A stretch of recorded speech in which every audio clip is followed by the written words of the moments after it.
Hey, hey, a brand new episode of the Happy Productive Podcast is about to begin. It's time to be inspired by simple and actionable solutions for you and your business. If you're an established entrepreneur or just laying down the first brick of your future empire, the mantra is the same. We will flip any failure into a positive and use it to our advantage. This show is all about turning coal into diamonds. With the right plan and mindset, anything is possible. I'm Jennifer Dawn, your host, business coach, and founder of Best Planner Ever, and I'm here to help you achieve all your ambitious goals. Success is closer than you think. Let's do this. Hey, everybody. Welcome to the show today. I'm really excited for my guest, Miss Susan Meier, and I'm actually going to have her. Welcome, Susan. Welcome to the show. Thank you. I'm so happy to be here. So everybody who's listening today, if you're just like, I have all these questions about my branding, this is the episode that you are going to want to listen to because Susan is going to answer all these questions. And I have a bunch of my own queued up and ready to go for her. But before we dive in, Susan, would you mind just taking a minute or two and sharing with our audience who you are, what you do, and maybe even just a little bit of your history of how you got from, where did you start to bring you to where you are today? Sure. And yeah, you and I were just talking before we started about how, everybody's journey kind of informs the way they do the work they do. And I know we'll get into this in a little bit, like what is branding? What does branding mean? Because it means so many different things to different people. So I come from strategy. I started my career at the Boston Consulting Group. And that's where I got interested in. I mean, I don't think I even knew at the beginning of my career. I'd gone to business school, but we didn't talk about branding. And I think also the discipline has evolved a lot since then. So I knew about marketing, but I was working with I was in the consumer goods practice. And I was fascinated by what I now know is brand loyalty or brand engagement. But I was just fascinated by this human connection that people had to the brands that they loved. And we did a lot of consumer research, talking to people in their homes or in focus groups. And and a lot of the people we talked to were kind of brand loyalists, right? And I just thought this connection that people had was so fascinating. And then, of course, with, in the early days of the internet, and brands would have Facebook pages. And of course, now every brand has every social media platform. But in the beginning, I thought, wow, that's so interesting. You're friending a brand. That's really cool, right? Like, what is it that makes us want to be friends with the essentially products we use? Because it's not about the product. It's about this essence, right? This like way it makes us feel to be part of that brand community.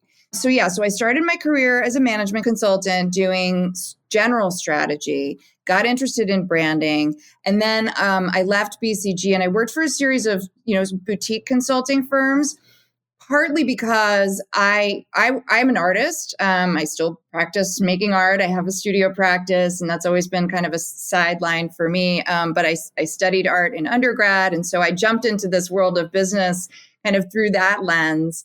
And so I was interested in branding because of the visual component as well. So I wanted to work in agencies where, first of all, where they were doing a lot of design, and also where I would be able to kind of sit at that intersection. So as a strategist in some agencies, you're really more of a planner and really more managing the client relationship, backfilling some of the strategy, but doing a lot of the kind of productivity stuff. I wanted to really be more at the place where, yes, I'm bringing a strategic perspective, and no, I'm not a graphic designer, but I'm working with the design team, and where it's not just like throwing something over the transom from one silo to another. So I sought out those kind of experiences, had some great experiences in, like I said, small agencies. And then 12 years ago, decided to start my own company. I did not want to build an agency. I really wanted to be an independent consultant. Some of the listeners may be in that same boat. And it has, over the last 12 years, really grown in popularity to do such a thing. I think when I started, it was a little bit less formally recognized. And it's so nice now that I have a whole community of independent consultants that I am part of and, network with, I'm friends with. And so I've loved running this business, partly for lifestyle reasons. I made that choice. I wanted to continue to have a an active art practice and be able to control my own time.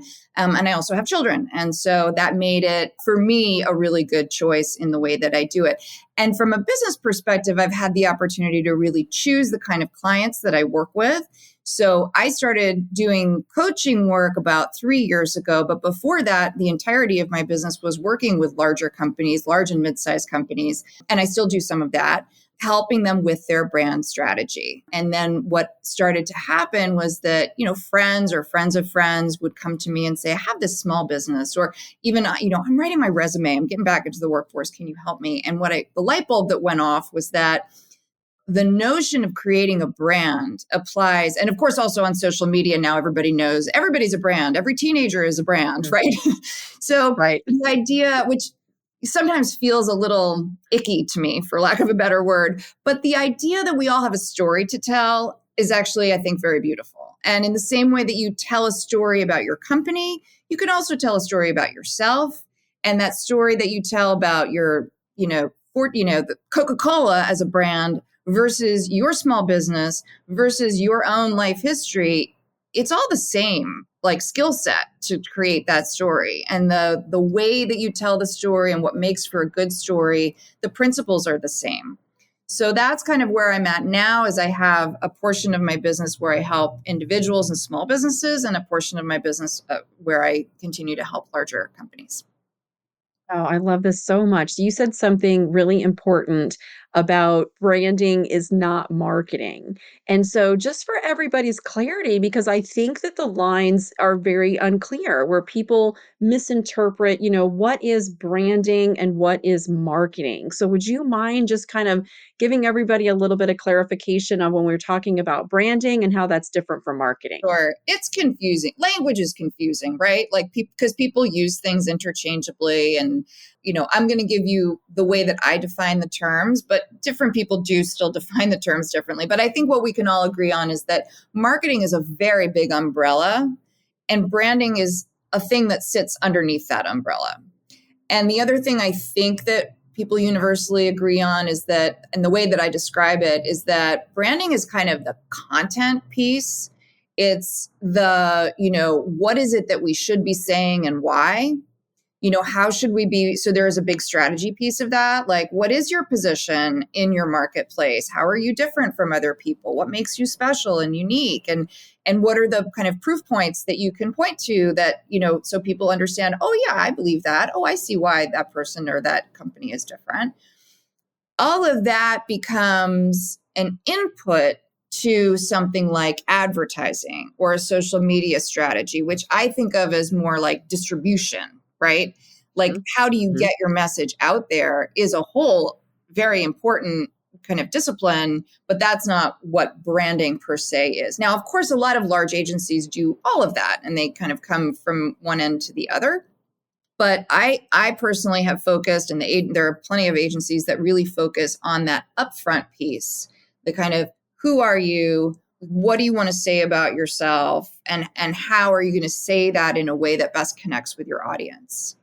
Oh, so helpful. And so, talk to me just a little bit about, what are some of the key elements that every business should have in their brand strategy? I mean, one of the things we do, so we're business coaches, but we also have a marketing agency, which some days I love, and some days I think, what the hell was I thinking of starting a marketing agency? But one of the very first exercises that we do with our clients is we go through a branding exercise. And we don't go super deep below the surface, but we're looking for more of, your core values and, what makes you unique. And of course, your fonts, your logos, your colors. So we can make sure all your other marketing stuff is consistent. But like what at its most basic level, like what do you feel like a business should have as like your basic branding? Like what is that for a business that is kind of like you need to have at least this? What would that be? Yeah, for sure. So I think what you're asking about are like what I think of, what are the deliverables from a branding project? Yeah. I'll also talk a little bit about the process to get there. But the deliverables, I think of them in two pieces. One is more strategic and one is more creative. But ultimately, like when I do the work, it's delivered kind of all in one book. right? And everything is kind of leading to both of those things. And they should be very, very integrated. So the colors and the fonts and the logo and all of that stuff comes right at the end, because that should be an expression. It's the visual expression of your brand strategy or brand positioning. There's also a verbal expression. So you're going to have a tight story that you tell, and versions of that, right? Because there's the one-line version, there's the short paragraph version, there's maybe multiple messages that you want to reinforce in different ways. Maybe there's the long story, right? And maybe there's a tagline. So, but all of those are kind of the verbal pieces of it. Also, general tone and personality, right? Like a brand is almost like a person. And now I'm talking about when we're not talking about an individual person, when we're talking about a really large company. This is a big insight that's helpful, I've found, with large companies, to think about this brand is its own entity with its own personality. So what is that personality? Like you and I choose like what we wear, how we wear our hair. Those are visual expressions of our personality. Also, the way that we speak, the vocabulary that we choose, those are verbal expressions of our personality, right? So the brand has all of those things. So in terms of what would go in the more strategic portion, and this now overlaps with like, what's the process to get there? You hit on a few of them. What are your core values? What are your differentiators? And the framework that I use to think about it, because I've been simplifying and simplifying and simplifying this over like 20 years, right? And it's the irony is always, I think in anything, the simpler it is, the harder it is to get to. But so I think of it as like, who are you? Who are they? Meaning all of the potential audiences for all of your brand touch points, right? So, and simple would be make a product and I sell it to my consumer. Within that, maybe there's different segments of your consumer base, but more complicated. Let's say somebody's got launching a small business. So they might have potential investors. They might have potential employees. They might obviously they have customers or consumers depending on what they're doing. So there's a whole ecosystem of who those audiences are. And there's also kind of a little bit of an art to saying, how do we speak to all of them who have different needs, different expectations in the same voice with the same message, right? So you're going to take this first understanding very granularly of who you are as an organization or as an individual. What are your values? What's your personality? What do you bring? What are your credentials and differentiators? What are your superpowers? What are your passions? All of those things that make, the bits and pieces that make you, individual or business, you. And then overlay that with, okay, and then really understanding at a human level who those individuals are that you want to connect with. And I think that's sometimes a big insight too, particularly for organizations, but also for individuals. Like they'll say, well, who's your customer? Well, our target customer are, mid-sized companies who do XYZ. Okay, but your target customer is actually the individual decision maker who works at that company. So let's talk about that, right? Like, what's their day like? What keeps them up at night? What do they aspire to on a personal level as well as a professional level? Really getting inside those people's shoes. It's empathy, right? Like understanding who you're speaking to so that you can speak to them in a way that's going to resonate with them. Yeah. And then you put all that together. So that's kind of the process. Then you put all that together and say, okay, how am I going to tell a story, in 10 seconds or less to start with, right? We do the elevator pitch first that hits on all that stuff. What's the cool, good stuff about you? What is, how is that relevant to them? How can you serve them? What do they get out of it? And leave a little to the imagination. You don't want to tell your whole life story, right? But what's the real quick version? And then you start making different versions of that, right? For different applications. So that's the overview. Oh, I love it. And because the brand will evolve, and I'm going to come back to that because I do want to speak to that point in just a second. But last year, I went through the process of rebranding my company. And Susan and my team, if they're listening to this, they're going to be like wanting to slap me because it was probably one of the most painful processes I think I have ever been through. It really was, because you have to go deep and you have to answer these questions. And when somebody says, well, who are you? For me, it was just like, I don't know. I am who I am. This is who I am. Can't you figure it out? Go watch some videos and you tell me who I am, it was this painful process. And even going through like, what colors do we want to use to represent the brand? And as I've grown, I've added more products and more services. And so I've gotten bigger as a company, and trying to like bring all that under one umbrella, it was absolutely one of the most painful processes I've been through. Even I think I have a little PTSD around it. I'm like, I can't go back through that. But I started the process by hiring an agency to help me, agency that actually reached out to me and they said, hey, we've done the branding for Mel Robbins. We've done the branding for Grant Cardone. We, have seen you and we think that you have a lot of potential here and we'd love to help you too. And I fell for it. I was like, oh, okay, yeah, that sounds great. And paid a lot of money to this branding agency. And honestly, part of why I did it was I thought, well, obviously they're helping coaches on bigger platforms than I have. Great. That's where I aspire to get to. So wonderful. But I actually thought my team, I was like, you know what, guys, we're going to learn so much as we go through this process with this, big, fancy, expensive branding agency.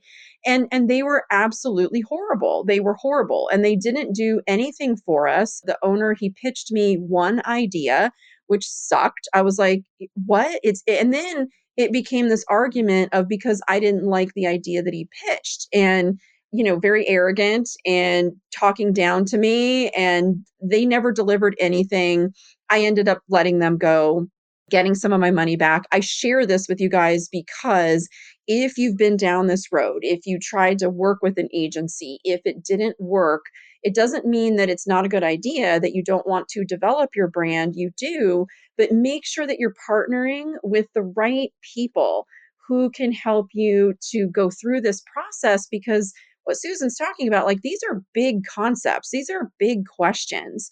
And I have found that my brand is evolving. So it's like, what my brand was 5 years ago is not my brand today, and probably may not be my brand in 5 years from now. I don't know, because I'm evolving, I'm different, I'm growing. And so, Susan, I'd love for you to speak to just the process for people who are listening, and then and speak to the process and then the growth of a brand. Like, what does that look like? Because in my world, I want to get it done and check the box and be done and never have to deal with it again. And that's probably not the right way to look at it, which is why you're here. So just talk to us a little bit about that process and the evolution of a brand, what that looks like.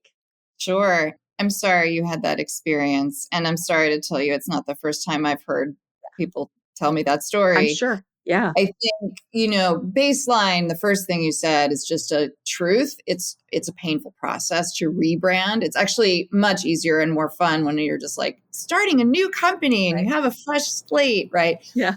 Rebrand, you're bringing all your baggage with you. You're maybe trying to evolve and bring people along, whether that's internally or you're bringing your customers along. And it's a complicated process.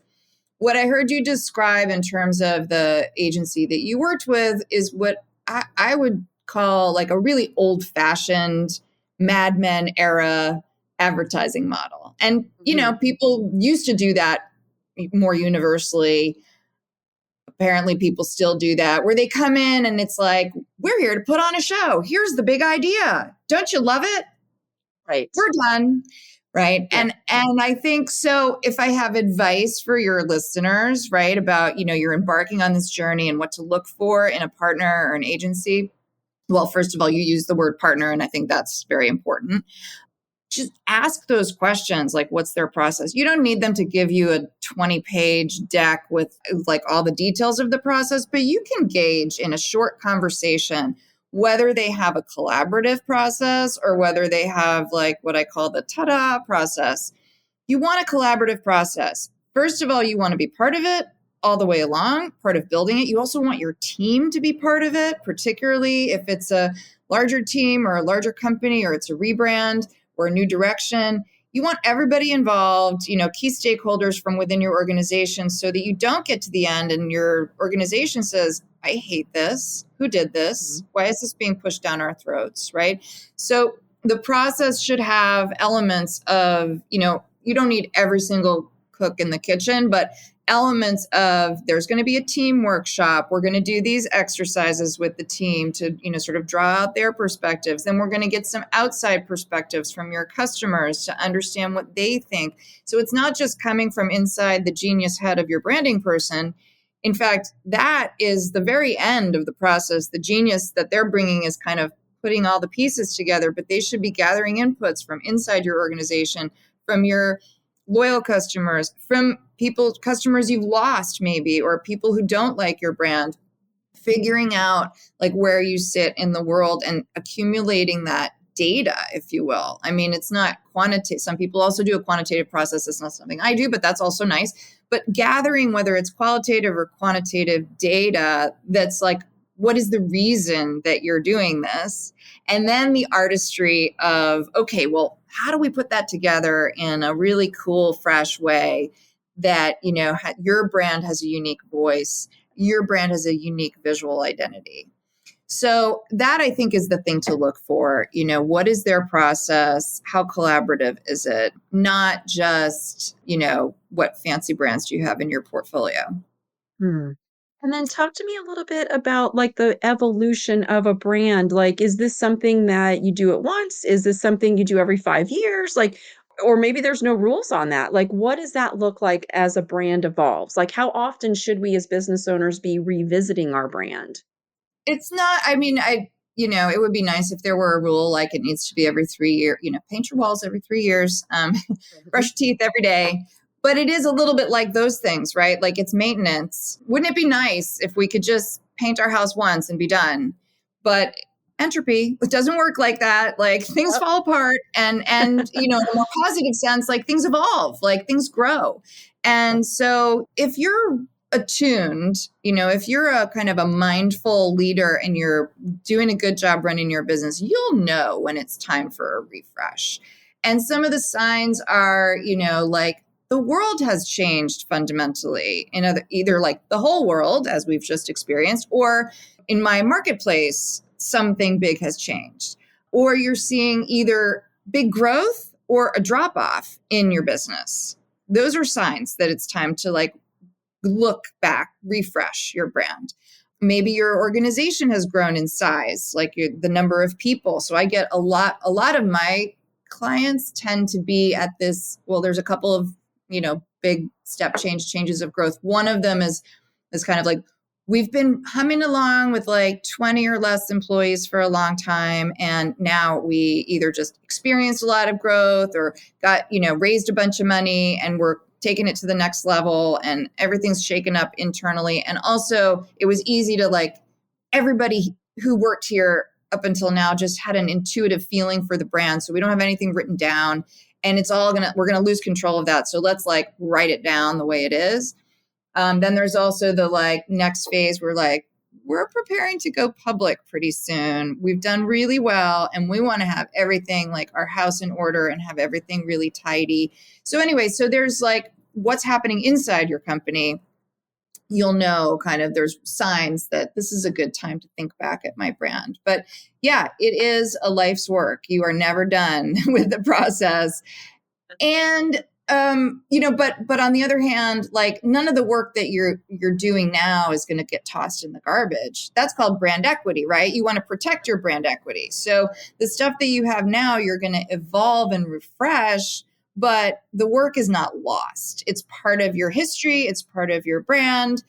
And that's part of the challenge and artistry of the brand evolution and refresh, when it's not a new brand, like what do we keep? Like what's important to people? How does the world see us and what's important about our brand, which is not always easy to see from the inside. And that's why I love when companies will do a little bit of research externally, because that really helps them see how the world sees them, what's important to keep, what's okay or maybe even necessary to leave behind as we grow.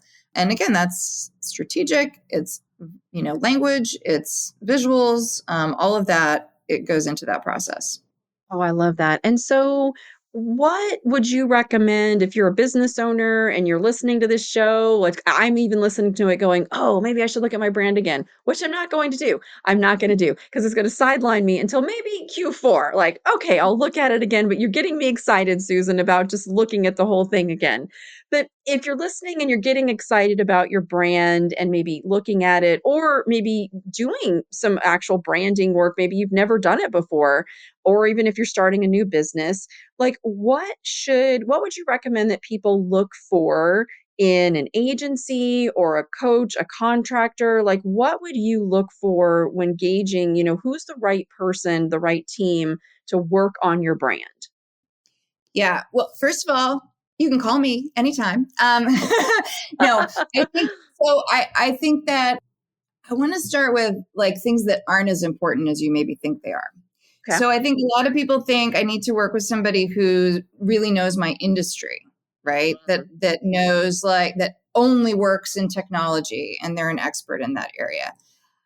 Obviously I come from a generalist perspective, having come from management consulting, but that was not only not a problem, it was actually a feature of what we sold at. And I think BCG, McKinsey, all those folks continue to sell that, right? You're bringing thinking across industries. So you're actually bringing more creativity and more imagination to a project if you've worked in other industries and done other types of work. So that's Mhm. something that I think is worth considering. And I do a lot of work nowadays in healthcare, and I grew up in consumer goods, as I said, and healthcare is very much an industry that likes to stick with healthcare people and like, oh, our language is so different, and the regulatory environment's so different, no one could possibly understand it. And yes, there's a learning curve that you have to be willing to jump into if you're going to work in healthcare.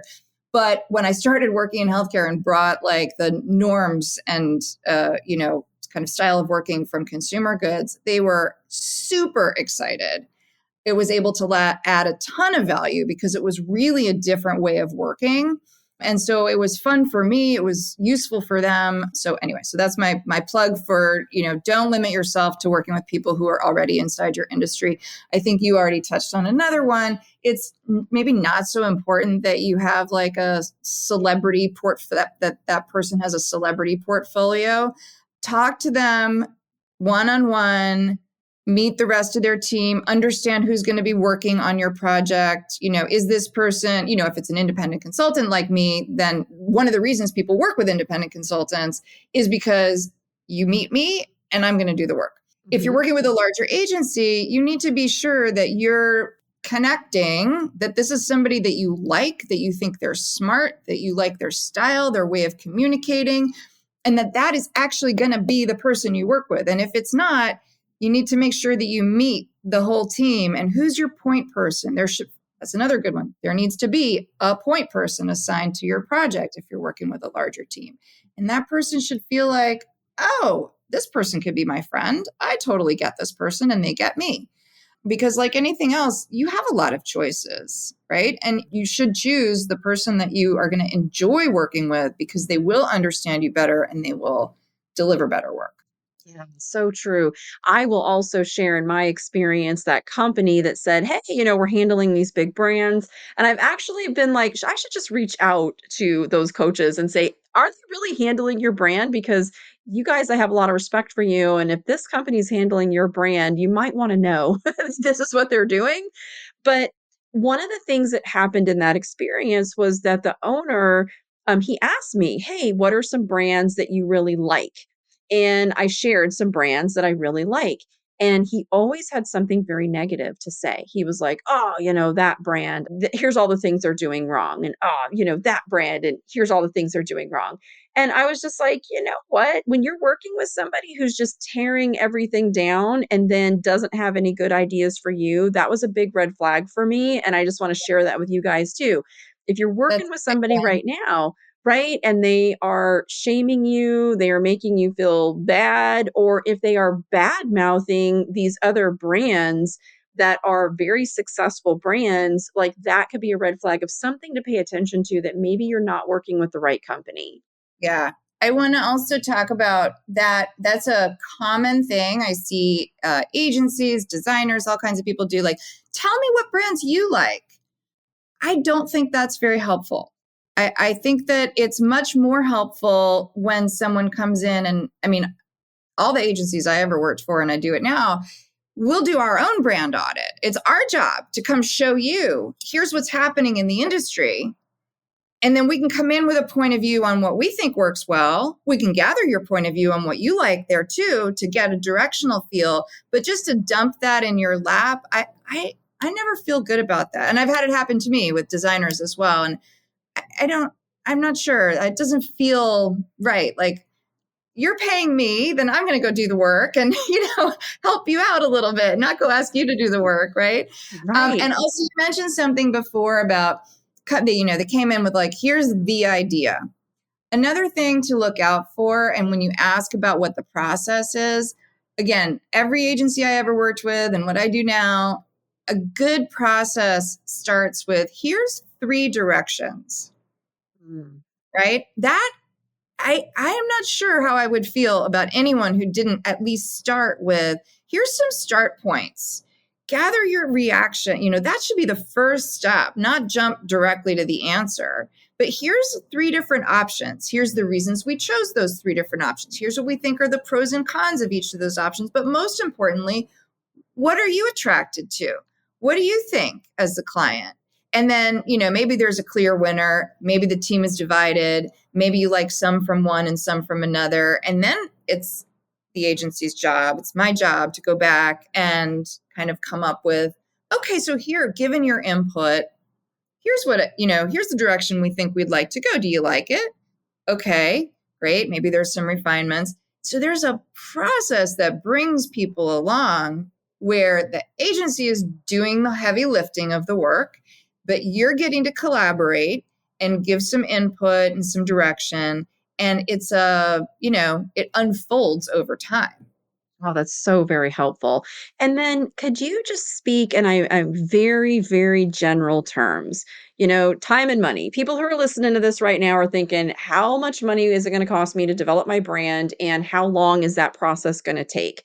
And I know everybody's in a different place, but just on a general, just very, very high level, high general way, like what kind of money should somebody expect to invest in developing their brand? And about how long is this process very generally? I know Yeah. everybody will be different, but in general terms. So I want to also just define what we mean by developing the brand. So kind of going back to what we were talking about before, like branding versus marketing. So not including what I call the distribution piece, right? Because that's its own thing. Like, how do I make some noise on social media? Do I want to purchase advertising? I actually don't even know what the prices are on that because I don't get involved in that. And I think it can be substantial. So that's another thing to think about in research. But in terms of figuring out what you want your brand voice, look and feel, key messages, positioning statement to be, there's a huge range in price, and largely, or at least the way I do it, I think about the fewer stakeholders I have makes my job easier. And so it also, and I also want to serve some of the smaller folks because it's fun. So I also, sort of discount that because I'm enjoying that. But I think that you should be able to, if you're like a brand new business startup, you should be able to, engage some help, like, coaching kind of model of help, but come out with a deliverable that somebody gives you that's designed for just a few $1,000s. You have to probably hunt for the right person to do that, because a lot of people will take your few $1,000s and give you something that's not so great. But you don't need to break the bank if you're just starting up. If you have a company that is, a small to mid-sized company, but you've got, a team that needs to come along, there needs to be workshops, there's going to be a few rounds of revisions because, you want that bigger process. And the agency that's serving you then needs to do more work to be on that journey. And also you've maybe got some equity that's, needs to be dealt with, and there's just more complexity. I think now you're talking about more like in the $20,000 to $50,000 range. And up from there, right? Like if you're a, Fortune 100 company, they're spending hundreds of thousands, Yeah. if not more, on doing that kind of work Yeah. because they're doing complex consumer research projects as part of it and all of that stuff. But is that helpful? I mean, it's Very helpful. Very helpful. strange, but yeah. Yeah. Very, very helpful. The agency that I spoke to, they wanted $10,000, and I don't mind sharing that with everybody. They wanted 10 grand to do all of this, and I was willing to spend it because they supposedly had the experience, but they ended up delivering nothing, and I had to go back, and I lost about 2,500. I got the rest of my money back because they just didn't deliver, and I think on some level they knew they didn't deliver. But the bigger problem was that they wasted months of my time, Yeah. and that was a real problem. So again, everybody just kind of use if you're a brand new brand, just know that, if somebody says, oh, I'll do your brand for $200, you're probably full of crap and you probably need to avoid that. To me, it makes a lot of sense that you're going to be investing a few $1,000s into having a good brand when you're first starting, developed for you, depending on the stage of business that you're in, it's going to go up from there. But hopefully, we've shared a lot of really good stuff here on this show that you can shop around, find the right person to work with you and help you develop your brand. Because I really believe that when you invest in it, it's an investment for the future and it's well worth the investment. If anything, not to just solve so much of the back and forth and back and forth. And when you get into the marketing piece and now you're investing in marketing and you're sending stuff out, to just have the messaging clear and the look and feel clear. And this is who we are as a brand, to have all that clear and not so much of the trial and error and back and forth and sending out mixed messages and all that mess, which can also, I think, cost you a lot more than just that initial work to get your brand right. That's such an important point, and I see it a lot. I actually sadly have people who come to me after they've jumped in, spent a ton of money, and realized I'm spending all this money and I'm pumping out stuff that doesn't make sense and doesn't look good. Then they go back to the drawing board. And it's so tempting. I totally get it. It's so tempting to be like, well, I have to get the stuff out there. So that's a non-negotiable. I have to pay that money. So maybe I can save a little bit on the front end. Like we basically, we'll take some pictures of our product and write some stuff and call it a day. I totally understand that impulse. I'm like a very frugal person, so I totally understand why you would want to skip that, but you're really wasting money in the end because it's a little like garbage in, garbage out, right? And, to take that, and it's not just money, it's time too, because that's another reason why people jump into it. But that will save you a lot of headaches later. I agree completely. I had somebody the other day say to me, I haven't spoken to her in a very long time, and she was like, "Jennifer, your marketing always just looks so amazing and so top notch." And I'm cringing to myself thinking, you have no idea, like behind the scenes, like what has gone into all of that and like how many iterations. Some of you are listening and you're on my email list and you're like, "Oh yeah, I remember when her logo was green and I remember when her logo was blue." And I remember like seeing these different iterations of the brand evolving. But it's definitely worth doing if you can at the front of getting it all right before you then start to obviously distribute. But Susan, this has been amazing. Thank you so much for sharing all your insight and your wisdom with us today. Could you please also share where people can find you if they want to find out more about you and your services that you offer? Sure. So my company is called Susan Meier Studio. You can find me through that. That's the URL. But I also have a URL which will take you right there, which is a little more fun to remember, which is called Embrace the Zigzag. And that is also my, that's my newly created Instagram as well, because I'm migrating from Twitter to Instagram like so many of us. But find me on Instagram. It's actually turns out to be much more fun to post on there than on Twitter. But Embrace the Zigzag, just to explain where that name comes from, very passionate about people who zigzag in their careers. And that's the majority of people that I serve in my coaching business, helping them kind of integrate and refine their story, which is more of an eclectic one. And I also think that applies to brands, right? As you talk about the evolution of your brand, zigzag is like a natural flow of life. We go back and forth and we eventually find our way, but nothing runs in a straight line. So embracethezigzag.com. And you'll find all of my information and services. And I'm always happy to do a quick chat with anybody who's interested in learning more. Oh, I love that so much. All right, you guys. So hopefully you've listened to this episode. You're super inspired and you're super motivated to go out there and to work on your brand. Absolutely check out Susan. We will put her link to her information in the show notes. If you're one of our clients, you can, of course, be like, hey, Jen, I'm ready to work on my brand. We're happy to, of course, also help you in our agency. But I hope you guys got a lot of value from today's show. Susan, thank you so much for being here with me today. Thank you so much. This was great. Awesome. All right, you guys, get out there and have a happy, productive day. I hope you found today's episode of the Happy Productive Podcast inspiring. Every successful business is formed by a set of small, consistent, and attainable steps. If you want to learn more, come visit us at jenniferdawncoaching.com to take your next step and learn how to meet your business goals. On our website, you're going to find free resources along with links to the life-changing coaching programs that have transformed the lives of so many of our clients, including the Coaching Academy and our Unbreakable retreats. Many of them started their journey by listening to this podcast. That's it. Thank you for listening and stay tuned for our next episode.